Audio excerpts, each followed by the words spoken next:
आशा करता हूँ आप सब बहुत अच्छे होंगे। मेरा नाम है सिद्धांत अग्निहोत्री, स्टडी ग्लोस पे आपका बहुत बहुत स्वागत है। दोस्तों, ये कहानी मैंने जब ये कहानी पढ़ी तो मेरे रोंगटे खड़े हो गए। मैंने कहा यार ये इस पे तो मैं लेक्चर बनाऊंगा ही बनाऊंगा। आपको पता ही है, स्टडी चैनल है तो हम हर एक चीज़ पे लेक्चर बनाते हैं, सारे पर्सपेक्टिव कवर करते हैं। कोई इंटरेस्टिंग कहानी हो, किताब में मैंने कुछ पढ़ा। तो दोस्तों, हम बात करेंगे आज शांति देवी के बारे में। पुनर्जन्म की बात बहुत लोग करते रहते हैं, लेकिन 99.9% लोग बकवास बोलते हैं। कुछ लोगों को मल्टीपल पर्सनालिटी डिसऑर्डर होता है, स्प्लिट पर्सनालिटी होती है। जैसे एक मैंने केस देखा था, मुझे याद है, तब मैं शायद 11th-12th में था, तो वो इंडिया टीवी पे भी आया था उसका इंटरव्यू। तो एक गांव का लड़का था, एकदम गांव का लड़का, समझिए कि उसको कुछ नहीं आता, ना कभी पढ़ा, ना उसने कभी पढ़ाई की, कुछ नहीं, सिर्फ काम करता था। तो एक बार उसके पिताजी ने उसको बहुत मारा। 1 महीने तक वो शांत, उसने कुछ बोला ही नहीं।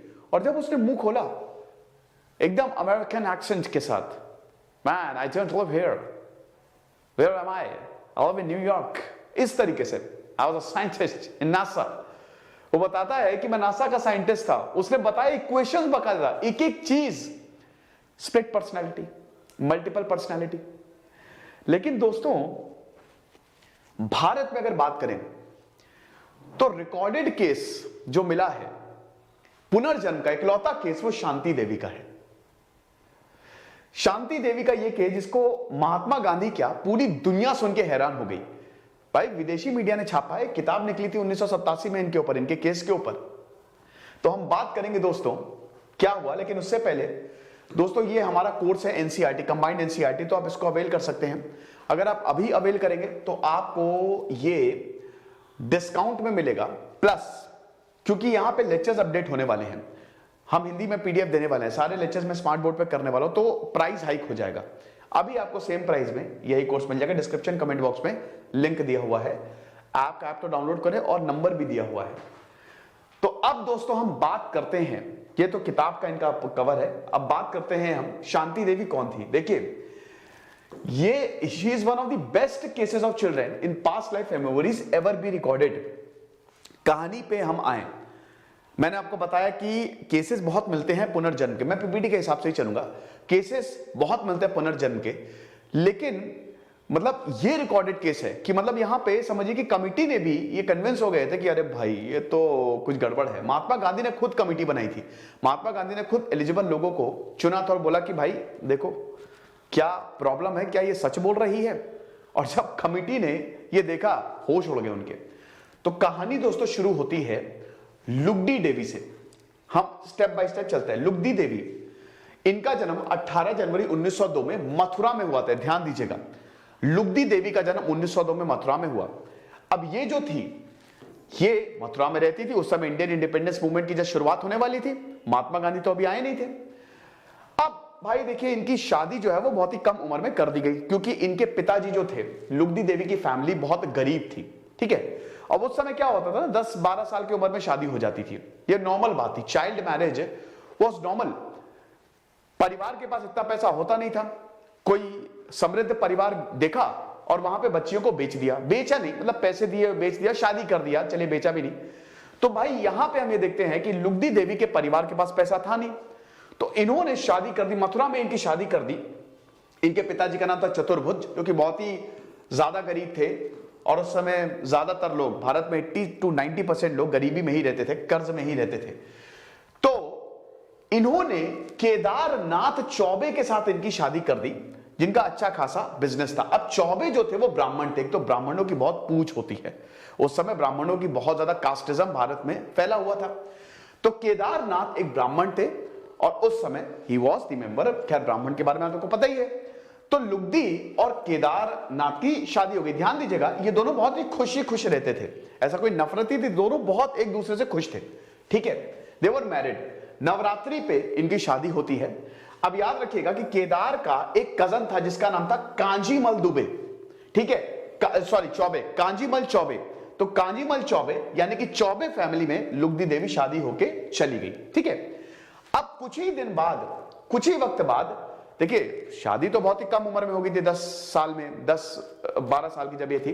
लेकिन जब ये 16-17 साल की हुई, शी बिकेम प्रेग्नेंट। लुगदी देवी जो है वो प्रेग्नेंट हो गई। अब वही चीज है ना कि भाई इतनी कम उम्र में प्रेग्नेंट हुई है, ये बहुत ज्यादा मुश्किल था। हालांकि चौबे फैमिली ने, इनके जो पति थे केदारनाथ चौबे ने पूरी कोशिश की कि लुगदी देवी को बचाया जाए, लेकिन बचा नहीं पाए। 25 सितंबर 1925 में इनको एक बेटा हुआ जिसका नाम था नौनीता लाल चौबे, और इनका देहांत हो गया। यानी कि 1925 में इनका देहांत हो गया।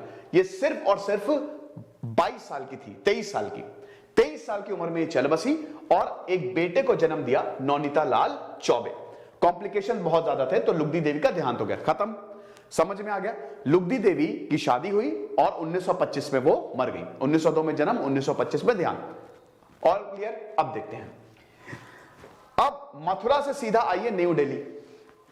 न्यू दिल्ली में हम ये देखते हैं 14 महीने बाद जन्म होता है शांति देवी का नई दिल्ली में।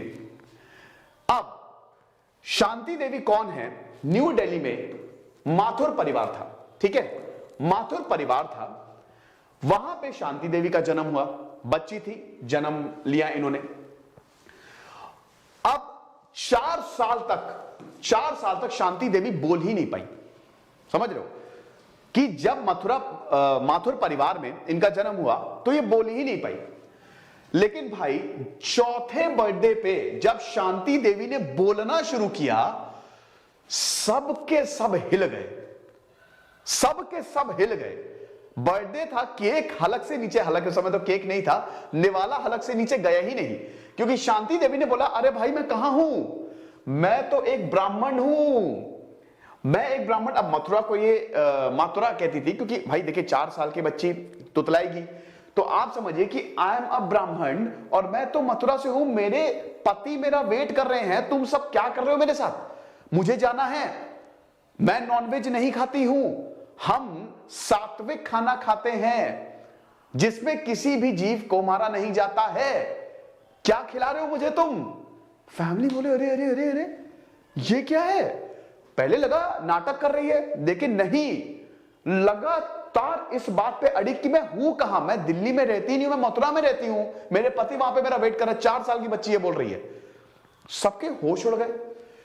इन्होंने अपने पेरेंट्स से बोला कि ये मेरा घर है ही नहीं, जो ये कपड़े पहने हैं वो मेरे नहीं हैं, ये असली कपड़े नहीं हैं।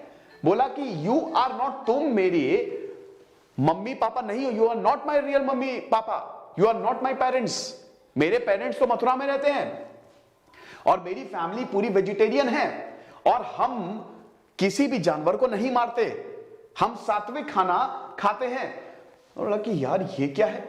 अब उसके बाद भाई माथुर फैमिली जो थी काफी प्रतिष्ठित फैमिली थी दिल्ली में, और वहां पे रामजस कॉलेज है तो इनके पिताजी वहां पे पढ़ाते थे, ठीक है।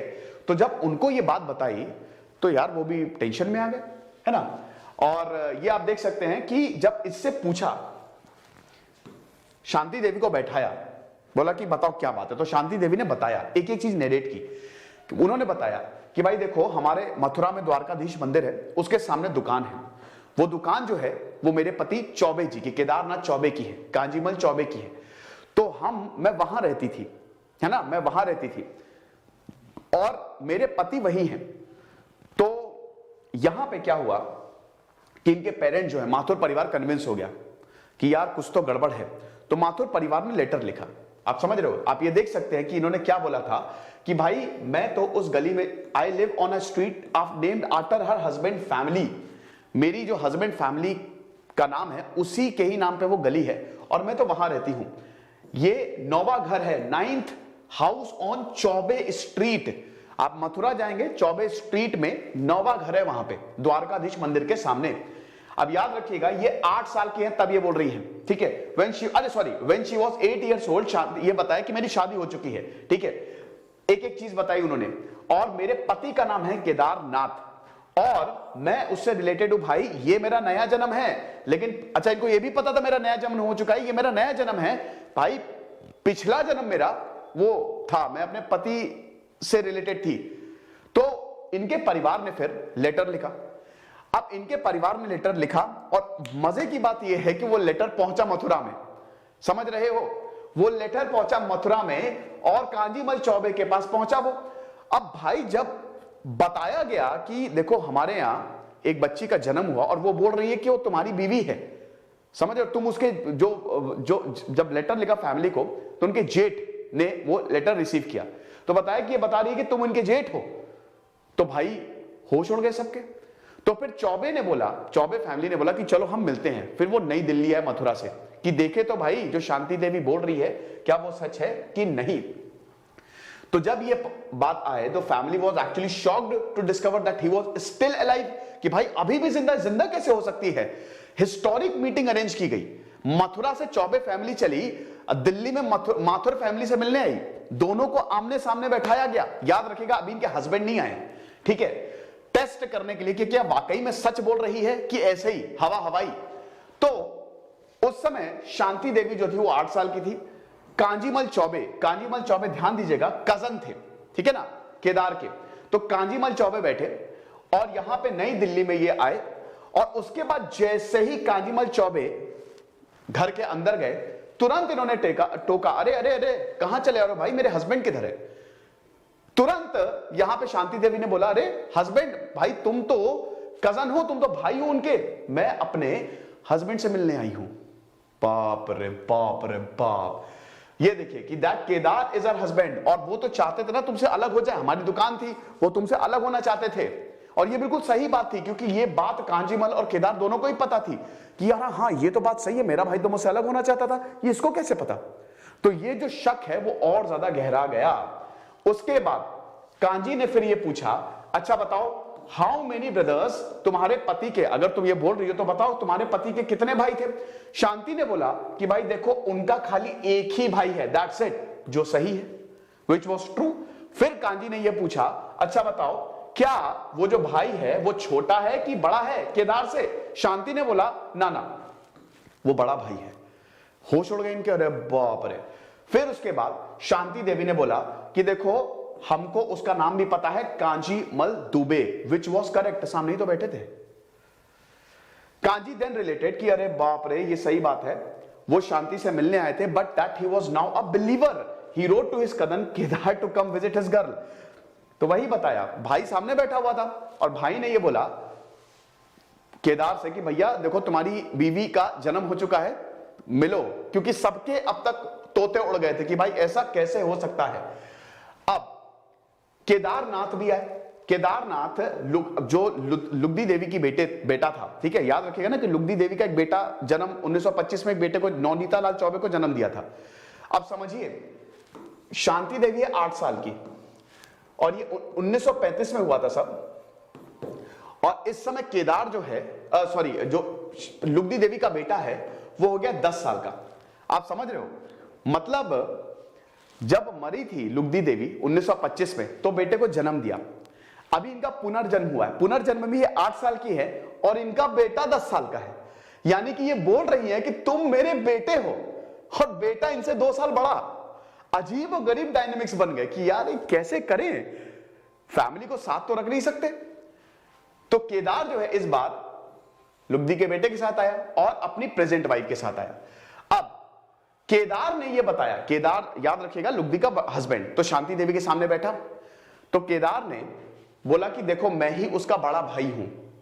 शांति देवी से बोला, अब समझ रहे हो ना मैं जो बता रहा हूं, शांति देवी से बोला कि मैं ही तो केदार का बड़ा भाई हूं। शांति देवी ने तुरंत पहचान लिया, कह रहे नहीं आप तो मेरे हस्बैंड हो, you are not an elder brother. But Shanti Devi recognised him immediately और बोला कि अरे तुम तो मेरे हस्बैंड हो, तुम तो मेरे पति हो और ये मेरा बेटा है जिसका नाम है नौनीता लाल।